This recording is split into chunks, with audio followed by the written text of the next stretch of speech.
Kisah Jenderal Rais Abin bikin tersinggung Murdiono. Rais Abin adalah seorang perwira TNI AD yang dikenal ceplas-ceplos. Ia kawan akrabnya Jenderal M. Yusuf. Di era Yusuf menjadi Menhankam, Pangap, Rais Abin dipercaya menjadi asisten perencanaan umum Panglima ABRI.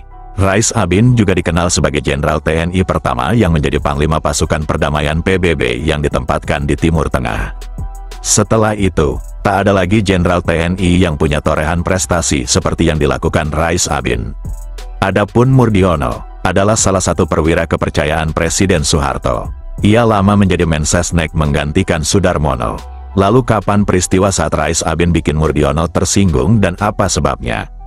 Dalam buku Catatan Rais Abin, Panglima Pasukan Perdamaian PBB di Timur Tengah tahun 1976 sampai tahun 1979. Mission Accomplished, yang disusun Dasman Jamaluddin. Rais Abin bercerita pengalamannya saat ia ditunjuk sebagai Sekjen Panitia KTT 10 Gerakan Non-Blok pada tahun 1992. Kemudian setelah persiapan hajatan KTT Non-Blok selesai, Rais Abin sebagai sekretaris menyerahkan laporan hasil kerja panitia kepada Ketua Panitia Nasional yang dijabat oleh Murdiono untuk diteruskan kepada Presiden Soeharto. Nah, saat menyerahkan laporan hasil kerja panitia KTT Non-Blok itulah, Rais Abin sempat berbincang santai dengan Murdiono yang notabene adalah junior Rais Abin di TNI. Menurut Rais Abin, ia tak menyangka perbincangan itu membuat hubungan dia dan Murdiono yang semula hangat menjadi dingin. Rais Abin masih ingat, saat itu, ia sempat bertanya kepada Murdiono, "Anda sudah 18 tahun menjadi orang kepercayaan Pak Harto. Apa sih rahasianya?" tanya Rais Abin kepada Murdiono dengan nada bercanda. "Tidak ada secretnya Pak Rais.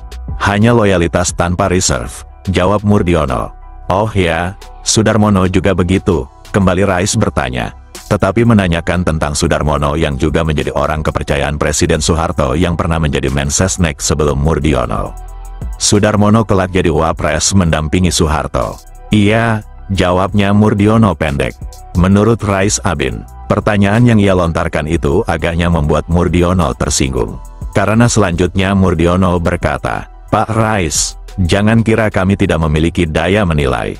Mendengar perkataan Murdiono, Rais Abin kembali berkata, "Tanpa reserve kan berarti segala-galanya disingkirkan demi loyalitas. Saya kira saya tidak akan bisa mengikuti Anda, sungguh saya tidak akan mampu." "Kenapa?" tanya Murdiono. "Saya dianugerahi Tuhan perangkat-perangkat hidup yang kalau saya tidak gunakan membuat saya merasa berdosa," kata Rais Abin. Rupanya perbincangan itu menjadi titik balik dari hubungan Rais Abin dan Murdiono yang tadinya hangat menjadi dingin. Karena di kemudian hari hubungan keduanya tidak seakrab dulu lagi. Ya, kalau bertemu di suatu tempat, mereka berdua hanya mengangguk, tidak lebih dari itu.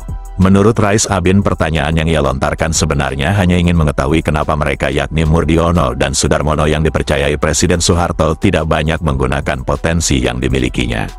Sebetulnya jabatan sekretaris negara itu begitu penting. Mereka yang pernah menjabat yakni Sudarmono dan Murdiono adalah orang paling berkuasa setelah Presiden. Seknek bolehlah dikatakan the day-to-day Presiden. Kenapa tidak ada ide-ide cemerlang dari mereka?